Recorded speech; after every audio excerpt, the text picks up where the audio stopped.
ನಾಸಿಕಾಗ್ರದಿ ದೃಷ್ಟಿಯುಳ್ಳವ ತ್ರಿಗುಣರಹಿತನೇ ಏಕನೇ ಸರ್ವಶುದ್ಧನೇ ನಿನ್ನ ದರುಶನ ನಾನು ಮಾಡದೆ ಹೋದೆನು ಏಕಚಿತ್ತದಿ ನಿನ್ನ ಸ್ಮರಣೆಯ ಮಾಡದಾದೆನು ಶಂಕರ ಎನ್ನ ಈ ಅಪರಾಧವೆಲ್ಲವ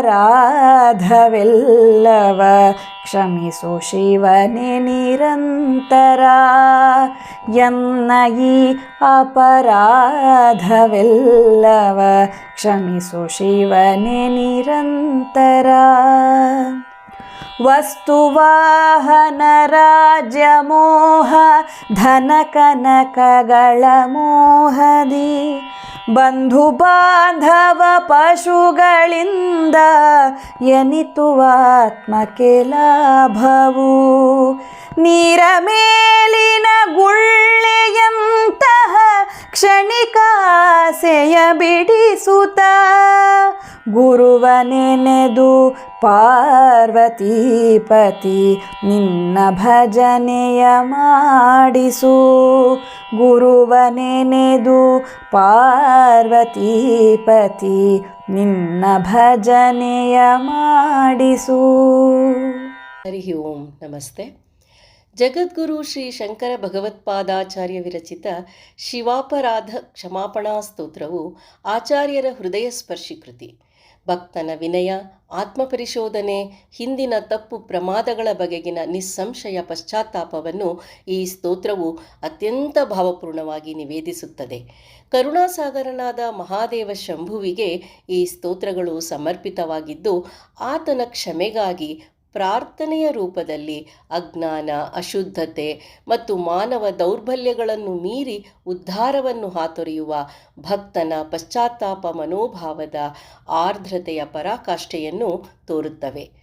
ಹಾಗೆಯೇ ಸಾಧಕ ಭಕ್ತರಿಗೆ ಶಿವನ ಅಪಾರ ಕರುಣಾ ಸ್ವಭಾವವನ್ನು ತಿಳಿಸುವುದಲ್ಲದೆ ಆತನ ಮಾರ್ಗದರ್ಶನ, ರಕ್ಷಣೆ ಮತ್ತು ಪರಿಪೂರ್ಣ ಕ್ಷಮಾಗುಣಗಳ ಅರಿವು ಮೂಡಿಸುವ ಗಾಢ ಆಧ್ಯಾತ್ಮಿಕ ಸಾಧನೆಯ ಮೇರುವಾದ ಆಚಾರ್ಯರ ಈ ಸಂಸ್ಕೃತ ಸ್ತೋತ್ರವನ್ನು ಶ್ರೀಯುತ ಮಧು ಕೋಡನಾಡುರವರು ಅತ್ಯಂತ ಸಮರ್ಪಕವಾಗಿ ಹೃದಯವಾಗುವ ನಮ್ಮ ಕಸ್ತೂರಿ ಕನ್ನಡದಲ್ಲಿ ಭಾವಾನುವಾದ ಮಾಡಿದ್ದಾರೆ. ತಿಳಿಗನ್ನಡದಲ್ಲಿ ಆಧ್ಯಾತ್ಮ ತತ್ವದ ಅಮೋಘ ಗಹನ ವಿಚಾರಗಳನ್ನು ಕಟ್ಟಿಕೊಡುವ ಕವಿ ಮಧುರವರ ಶೈಲಿಯಂತೂ ಕಬ್ಬಿಣದ ಕಡಲೆಯು ಹುರಿಗಡಲೆಯಾದಂತಿದೆ.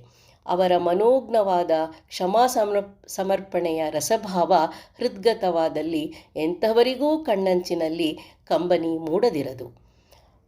ಅನನ್ಯ ಪಶ್ಚಾತ್ತಾಪ ತಪ್ತ ಭಕ್ತಿ ಭಾವದ ಆರ್ದ್ರತೆಯಿಂದ ಕೂಡಿರುವ ಆಚಾರ್ಯರ ಮೂಲಕೃತಿಗೆ ಇನಿತೂ ಚ್ಯುತಿಬಾರದಂತೆ ರಚಿಸಿರುವ ಇವರ ಸರಳಗನ್ನಡ ಭಾಷೆಯ ಓಘ ಅತಿ ಅಮೋಘ. ಪ್ರಸ್ತುತ ಮೊದಲ ಪದ್ಯದಲ್ಲಿ ಶಿವನನ್ನು ನಿರ್ಗುಣ, ನಿರ್ಲೇಪ, ಸತ್ಯಶುದ್ಧ ರೂಪನಾದ ಪರಿಪೂರ್ಣನೆಂದು ತಿಳಿಸುತ್ತಾ ಅಜ್ಞಾನವನ್ನು ನಾಶ ಮಾಡುವ ಈ ಪರಮಾತ್ಮನು ಸತ್ವ, ರಜಸ್, ತಮೋ ಗುಣಗಳೆಂಬ ತ್ರಿಗುಣಗಳಿಗೂ ಮೀರಿದವನು, ಮೋಹದ ಅಂಧಕಾರವನ್ನು ನಾಶ ಮಾಡುವವನು. ಇಂತಹ ಶಿವನನ್ನು ವಿಶೇಷವಾಗಿ ಧ್ಯಾನದಲ್ಲಿ ಉನ್ಮನ್ಯವಸ್ಥಾ ಎನ್ನುವ ಆಧ್ಯಾತ್ಮಿಕ ಸ್ಥಿತಿಯಲ್ಲಿ, ಎಂದರೆ ಪದ್ಮಾಸನದಲ್ಲಿ ಕುಳಿತು ಮೂಗಿನ ತುದಿಯಲ್ಲಿ ದೃಷ್ಟಿಯನ್ನು ಕೇಂದ್ರೀಕರಿಸಿ ಓಂಕಾರದ ಮಂತ್ರೋಚ್ಚಾರಣೆಯನ್ನು ಮಾಡುತ್ತಾ ಧ್ಯಾನಸ್ಥನಾಗಿ ಭಗವಂತನನ್ನು ಸಾಕ್ಷಾತ್ಕರಿಸಿಕೊಳ್ಳುವುದು.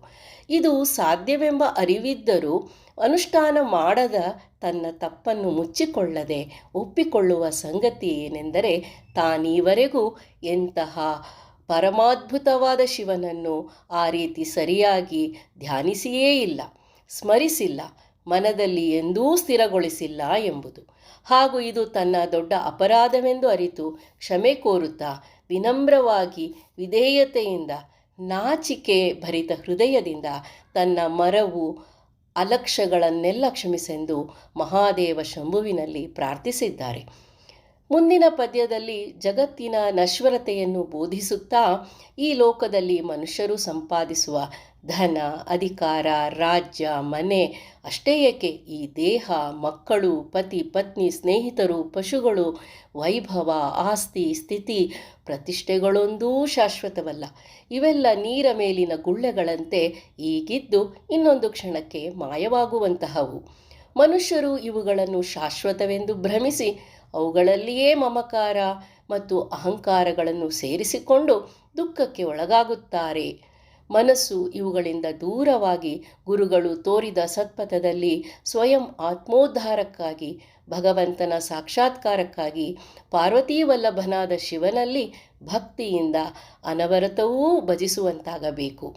ಅನಿತ್ಯವನ್ನು ಗುರುತಿಸಿ ನಿತ್ಯ ಸತ್ಯನಾದ ಶಿವನ ಸಾಯುಜ್ಯವನ್ನು ಪಡೆಯುವಂತಾಗಬೇಕು. ಇಂತಹ ಸನ್ಮಾರ್ಗವನ್ನು ಮಹಾದೇವ ಶಂಭುವು ಕರುಣಿಸಲೆಂದು ಮಾಡುವ ಭಕ್ತನ ಶುದ್ಧ ಹೃದಯದ ಈ ಪಶ್ಚಾತ್ತಾಪದ ಪ್ರಾರ್ಥನೆ ಭಾವೋತ್ತುಂಗಕ್ಕೇರಿದೆ.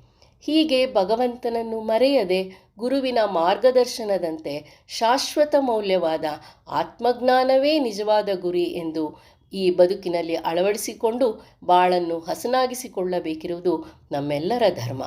ಧನ್ಯವಾದಗಳು.